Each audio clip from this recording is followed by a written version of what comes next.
여러분 안녕하십니까? 윤칼쌤입니다. 기쁜 소식입니다.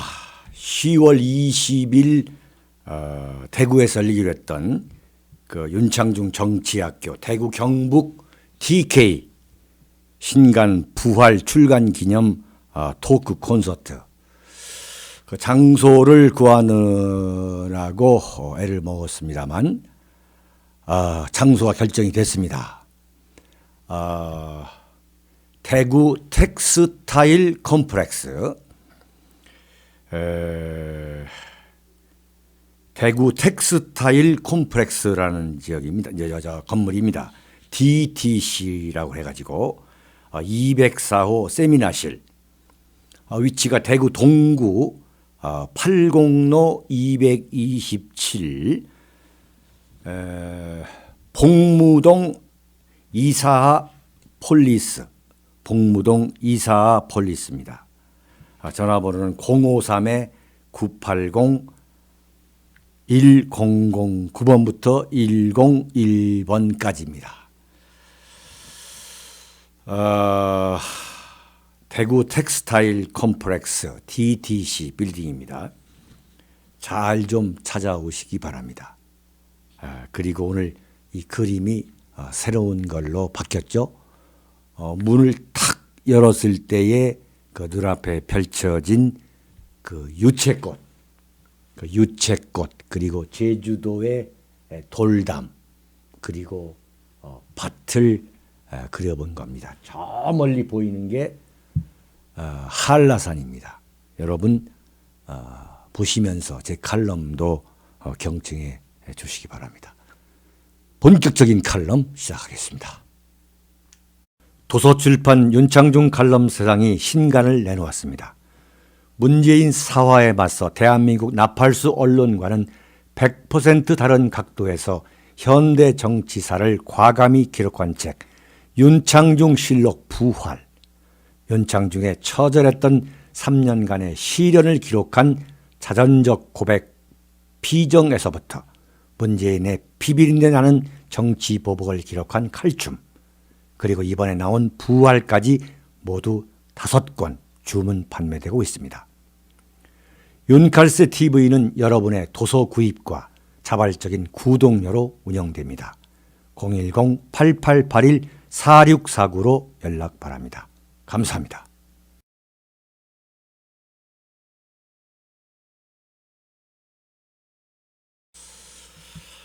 여러분 오늘 황교안 전 국무총리에 관해서 다시 한번 다뤄보겠습니다. 그 이유는 여론조사 기관에서 차기 대선 후보 선호도를 조사했는데 현직인 이낙연 국무총리와 함께 좌우 진영에서 1위로 떠오른 인물이 황교안 전 국무총리로 나타났다. 이런 이야기, 이런 기사가 나왔기 때문에 다시 한번 황교안 전 국무총리에 대한 저의 생각의 일단을 말씀드릴까 합니다.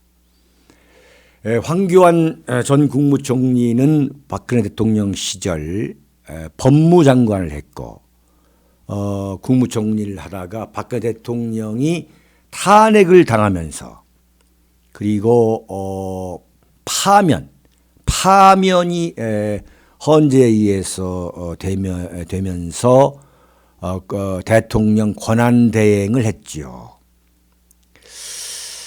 언론이나 여론조사 기관에서 좌파 진영에는 대선 후보가 차고 넘치는데 보수파 진영에는 인물이 없다라고 완전히 그 보수파 진영이 쑥대밭이 된 것처럼 완전히 기울어진 그 운동장이었죠. 그런 참 그야말로 곡소리 나는 기사를 퍼붓더니 이제 와서 문재인의 임기가 만약에 5년 그 임기를 우리가 인정해 준다면 그리고 그 전에 하야하거나 탄핵을 당하지 않는다면 무려 3년 8개월이나 남아 있는데 벌써부터 여론조사를 해가지고 대선 후보 선호도에서 황교안이가 1위를 했다라고 지금 또 호들갑을 떨고 있어요. 네, 이거 완전히 뭐 언론의 흥미 본위의 선정주의죠.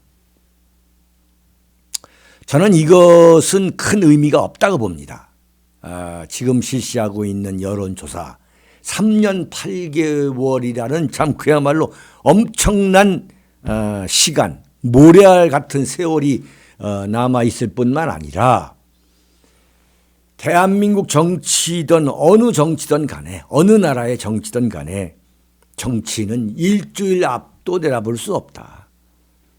일주일이 아니라 하루 앞도 내다볼 수 없는 건데 단지 뭐냐면은 우리가 이 황교안의 지금 여론조사 결과 대선 후보 그 선호도에서 1위가 나오고 있는 것을 어떻게 읽어야 하며 어떻게 봐야 하며 또 앞으로 어떤 자세와 인식을 갖고 이 보수 우파의 대선 후보를 선택해야 하느냐, 이것을 지금부터 우리가 생각을 하자. 그래서 아마 제가 이 보수 우파의 대선 후보를 지금부터 결정해 나가자라는 이야기를 가장 먼저 했을 거예요. 왜 그러냐면은 이 문재인의 대항마가 있어야 되겠다. 보수 우파에. 지금부터 대항마가 있어야만 문재인의 지지도를 떨어뜨려서 문재인의 질주를 막을 수 있는 거 아니냐. 모든 것은 지지도와 관계된 것이다. 문재인이가 저렇게 설쳐대는 거, 유은혜 사회 부총리를 강행한 거, 또 청와대에서 민심과는 다르다라고 해서 이 강행한 그런 아나무인격의 그러한 행태가 나오는 게 뭐냐? 결국은 보수 우파의 문재인과 대항할 수 있는 그 대항마가 나와 있지 않기 때문이다. 만약에 과거에 무슨 김영삼이나 김대중이나 뭐 이런 막강한 그야말로 군계 일학 또는 뭐 박근혜 대통령, 박근혜 그런 인물이 있었을 경우에 이렇게 문재인이가 뭐 자기 마음대로 할 수 있을 것이냐. 천만의 말씀이죠. 그런 차원에서 제가 빨리 보수 우파의 인물을 키워내자. 그래서 제가 자꾸 이런 식으로 언급을 하게 되는 거죠. 그러니까 지금 뭐 황교안이다 이낙연이다 하는 것이 의미가 없지만 자꾸 우리는 이 보수 우파의 이 정치 지도자 또 대선 후보감에 대한 그 생각을 많이 해야 돼. 이 천착을 해가지고 많은 숙고를 하고 또 그런 과정을 거치게 되다 보면 인물이 부상하기 때문에 그런 차원에서 공개적인 담론을 붙여보는 겁니다. 자, 그런데 중요한 건 뭐냐면 그렇다고 해서 그러니까 황교안 전 국무총리가 대선 후보로 부상하는 거 이건 적극적으로 환영합니다. 자, 그렇다고 해서 자, 보수 우파의 인물이 없으니 황교안이라는 인물을 우리가 어떤 비난도 하지 말고 고이고이 모시자. 그래서 대선 후보가 결정될 때까지 아무런 비판도 하지 말고 아무런 지적도 하지 말고 그냥 고이고이 모시다가 대선 후보로 띄우면 그 사람이 이 좌파 대선 후보를 꺾을 것 아니냐 이렇게 생각하시는 분들도 있는 것 같아요. 그건 천만의 말씀입니다. 그건 결코 도와주는 게 아닙니다. 그런 생각을 갖고 있기 때문에 갖고 있어 왔기 때문에 그런 아니한 생각 때문에 지금 보수 우파의 대선 후보가 참 없다고 봐야 하는 거죠. 없는 실정이 되게 된 겁니다. 사실은. 제가 누누이 말씀드립니다만 보수 우파 지지층, 그 핵심 지지층 바로 여러분들이 아주 매서운 채찍질을 해야 됩니다. 정말 매섭게 자유한국당, 대한애국당에 대한 채찍질을 해야만 그 시련 속에서 인물이 성장하게 되는 거죠. 그냥 오냐오냐 하는 습관이 있는 거예요. 정말로. 그 인식을 바꾸자. 보수 우파가 그런 인식을 바꾸자. 예컨대 반기문에 대해서도 제가 한때 비판을 하니까 왜 반기문을 비판하느냐라는 말씀을 많은 분들이 했죠. 그런데 어떻게 됐습니까? 반기문 전 유엔 사무총장 불과 보름 만에 자신에 대해서 비판을 언론이 일제히 가하니까 보름 만에 중도 하차했잖아요. 바꿔 말하면 사람을 잘못 본 거죠. 친이계든 친박계든 오로지 반기문에 의존하다가 반기문 씨가 전 유엔 사무총장이 나 못하겠다라고 물러서니까 완전히 닭주던 개가 된 거 아닙니까? 물론 참 암울했던 과거를 회상하고 싶지도 않습니다만 그래서는 안 된다는 거죠. 그래서는 안 된다. 우리 보수우파 안에서 우리 보수우파 지지층, 핵심 지지층일수록 지금 떠오르고 있는 인물에 대한 그야말로 철저한 검증을 해야 된다. 저는 그렇습니다. 저는 황교안 전 국무총리가 우리 윤카세 TV에서 초청을 하면 와가지고 저랑 한번 1시간이든 2시간이든 몇 시간이든 간에 한번 토론을 해봤으면 좋겠습니다. 과연 황교안은 누구인가? 황교안은 어떤 이념적 정체성을 갖고 있는가?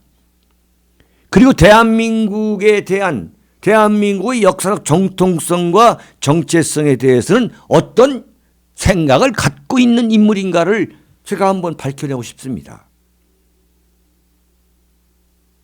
그래가지고 지금 이 보수 우파가 흔히 범하기 쉬운 어떤 그 정서적, 감성적 실책이 뭐냐면 누구만 부상이 되면 그냥 그 사람을 계속 끝까지 그 사람만 갖고서 이른바 대망론을 밀고 나가다가 그냥 망해버리는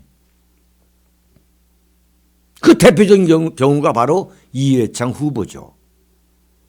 떨어지면 또 그 사람이고 떨어지면 또 그 사람이고 처음부터 끝까지 이회창 대망론. 어떻게 됐습니까? 결과가. 김대중 노무현 어떻게 됐습니까? 그 양반들 정권 만드는 거 아니에요. 그 양반들. 어떻게 보면 대한민국 좌파 정권이 생겨나는 데 1등 공신이 누구였습니까? 사실은 보수 우파였습니다. 이회창 대안이 없다. 없긴 왜 없습니까? 대한민국에. 그런 생각들을 우리가 고쳐먹지 않으면 그야말로 이 해찬이가 말하는 20년 좌파 집권, 50년 좌파 집권 그 현실화 되는 거예요. 그래서 윤창중이가 황교안에 대해서 비판의 날을 세우는 것에 대해서 정말 순수하고 진정한 마음으로 이해해 주시기 바랍니다. 황교안 전 국무총리가 보수 우파 대선 후보로 마침내 결정이 되고 그가 기필코 대권을 잡을 수 있게 하려면 지금부터 황교안을 불가마니 속으로 집어넣어 가지고 단련시켜야 합니다. 그 불가마니 속에서 살아나오면 황교안을 보수 우파의 대선 후보로 결정하는 것이고 거기에서 중도 하차하면은 어떻게 되느냐? 다른 사람을 빨리빨리 결정해야 됩니다. 어떤 비판과 지적에도 견뎌낼 수 있는 혹독한 시련기를 지금부터 갖도록 해야죠. 그러면서 보수우파 유권자 여러분들이 황교안에 대해서 처음부터 마음을 다 주지 말고 제2, 제3, 제4, 제5 보수우파 후보들을 똑같은 저울위에 올려놓고서 검증을 해야 되는 거죠. 검증을. 지금 황교안이가 후보 1위다? 그 여론조사를 어떻게 믿을 수가 있겠어요? 말도 안 되는 여론조사를.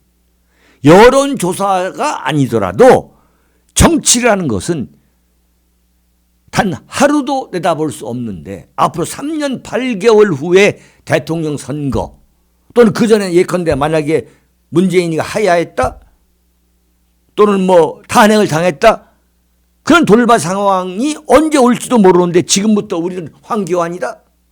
그러니까 황교안은 비판하면 안 된다. 왜 그렇게 비판하느냐? 그건 말이 안 되는 이야기죠.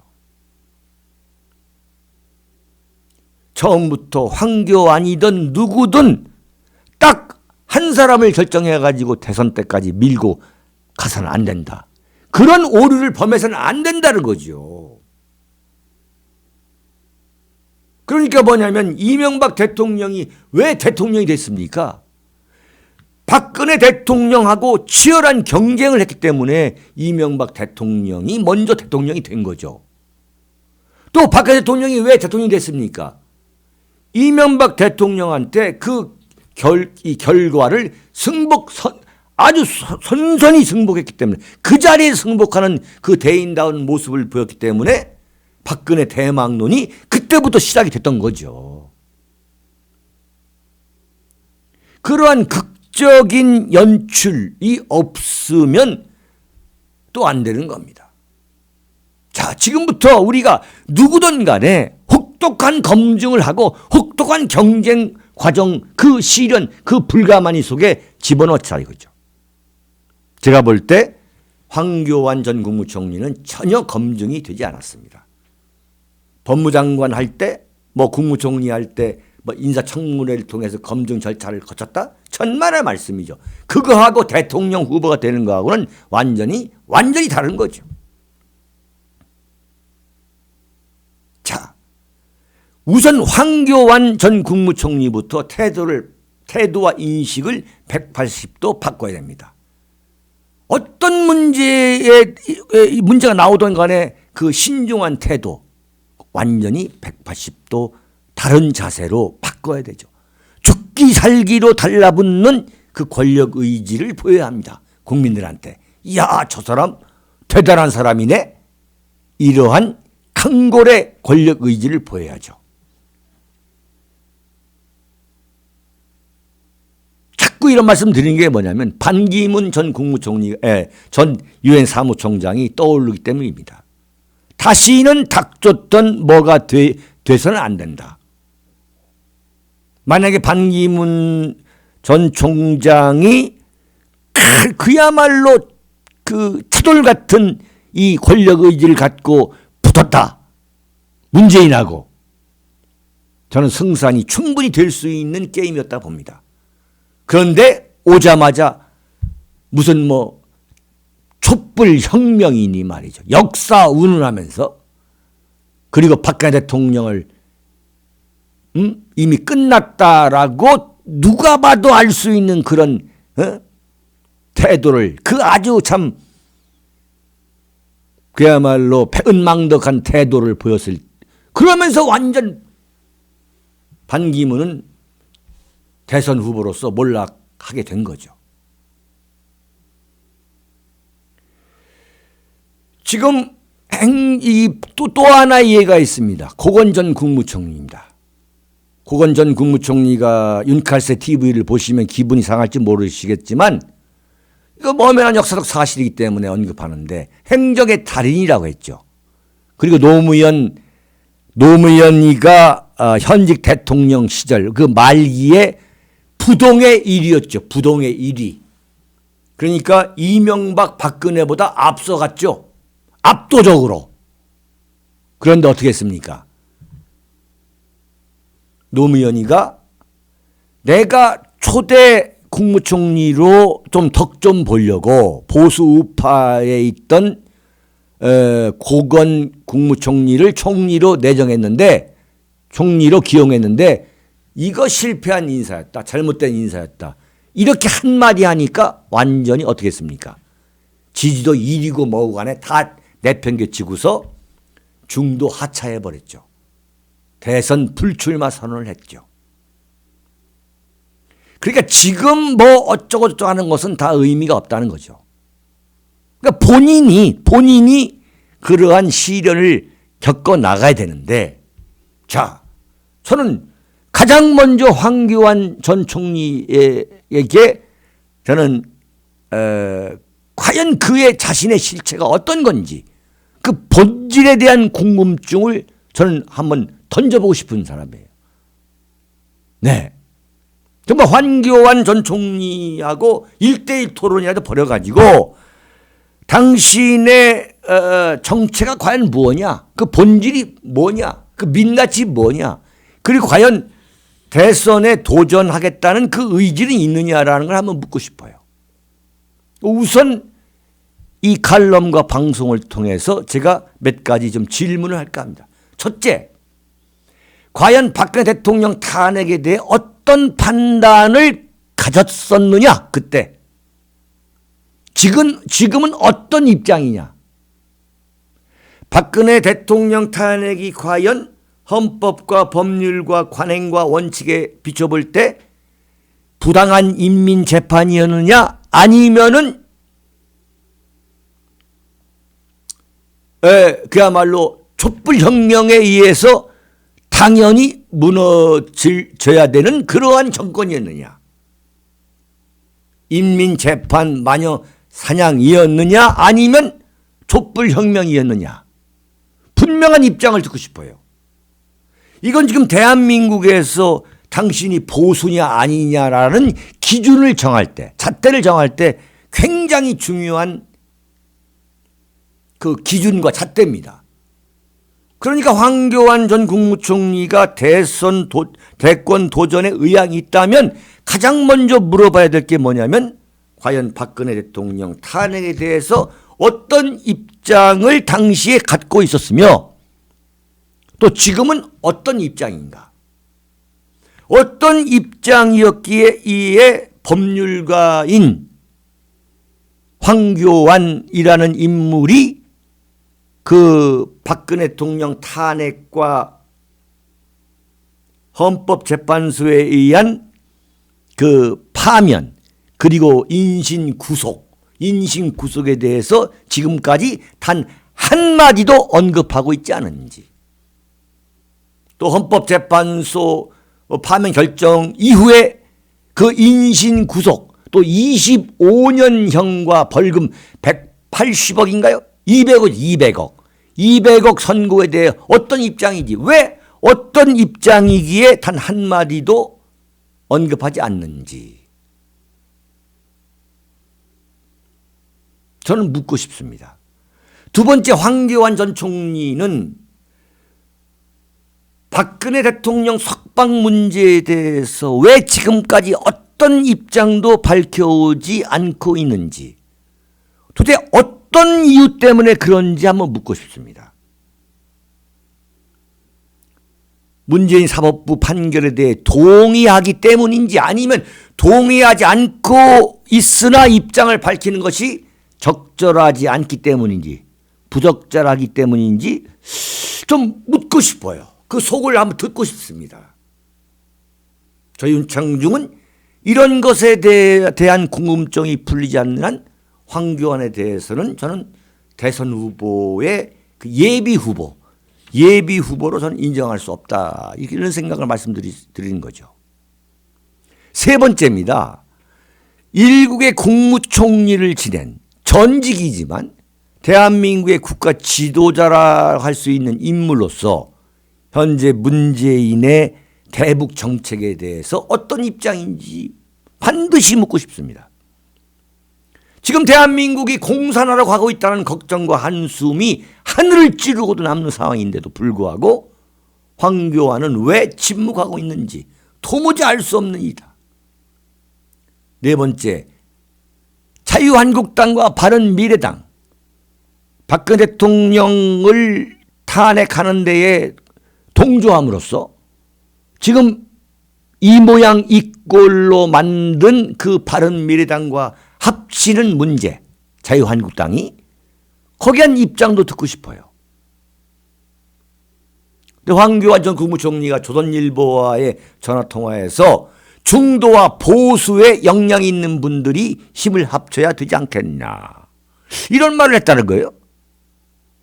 이게 합쳐야 된다는 이야기처럼 들립니다. 선문답 같지만은 나라가 어지러우니까 회복을 시키고 국민이 안심할 수 있도록 사람들을 모으고 키워야 한다, 이렇게 말했다는 거예요. 자유한국당과 바른미래당, 그야말로 야당 역할도 하지 못하고 있는 이 자유한국당, 완전히 괴멸돼 버린, 존재의 의미가 완전히 상실된 이 자유한국당, 그런 자유한국당인데 또 바른미래당과 또 합쳐야 된다, 이런 말씀이라면 저는 황교안을 지지할 수 없습니다. 자, 정리하겠습니다. 결론입니다. 우선 황교안은 이런 문제에 대해서 분명하게 입장을 좀 밝혔으면 합니다. 그렇지 않고 마치 누구를 흉내내는 것처럼 간을 본다면 저는 가만히 있지 않겠습니다. 왜 그러느냐? 지금 이 보수 우파가 가야 될 길이 너무 급하고 너무 위중합니다. 지금 문재인의 저런 복주에 대해서 우리가 효율적으로 대처해야 하는데 그렇지 못하기 때문에 지금 문재인이가 지 마음대로 예컨대 이윤혜라는 교육부 장관이 자신의 아이의 초등학교 입학을 위해서 위장 전입한 사람이에요. 이런 사람을 명색이 교육부 장관 겸 사회부총리에 버젓이 임명하는 이 오만 불선에 대해서 대한민국 보수 우파가 어떤 저항도 하지 못하는 이런 상황입니다. 지금 너무너무 급한 상황이죠. 따라서 제가 지론입니다만 하루빨리 대한민국 보수 우파의 여러 인물들을 만들어야 된다. 그래서 효율적으로 문재인에게 저항해야 된다. 김정은 오는 문제에 대해서 어떻게 생각할 것이며, 이런 거에 대해서 황교안이가 지금 여론조사 결과 1위로 나오니까 답할 책무가 있는 거 아니겠습니까? 어느 한 개인을 제가 인신공격하는 건 아니죠. 대한민국 보수 우파가 어떻게 하면 제기할 수 있느냐, 그 문제에 숙고하기 때문입니다. 황교안 전 국무총리는 지금 이 순간부터 180도 다른 각도로 임해주기를 거듭 당부합니다. 자, 여러분, 대구에서 열리는 10월 20일 오후 6시부터 9시까지 대구 텍스타일 컴플렉스, 텍스타일 섬유 대구 텍스타일 컴플렉스 DTC 빌딩입니다. 204호실, 204호 세미나실이에요. 이분들이 부르는 것은 세미나실 3호 이렇게 부르고 있습니다. 장소를 대관해 주신 대구 텍스타일 컴플렉스 DTC 관계자 여러분에게 깊이 감사의 말씀 드리겠습니다. 여기서 마치겠습니다. 감사합니다. 도서출판 윤창중 칼럼세상이 신간을 내놓았습니다. 문재인 사화에 맞서 대한민국 나팔수 언론과는 100% 다른 각도에서 현대 정치사를 과감히 기록한 책, 윤창중 실록 부활. 윤창중의 처절했던 3년간의 시련을 기록한 자전적 고백 비정에서부터 문재인의 비비린내 나는 정치 보복을 기록한 칼춤, 그리고 이번에 나온 부활까지 모두 5권 주문 판매되고 있습니다. 윤칼스 TV는 여러분의 도서 구입과 자발적인 구독료로 운영됩니다. 010-8881-4649로 연락 바랍니다. 감사합니다.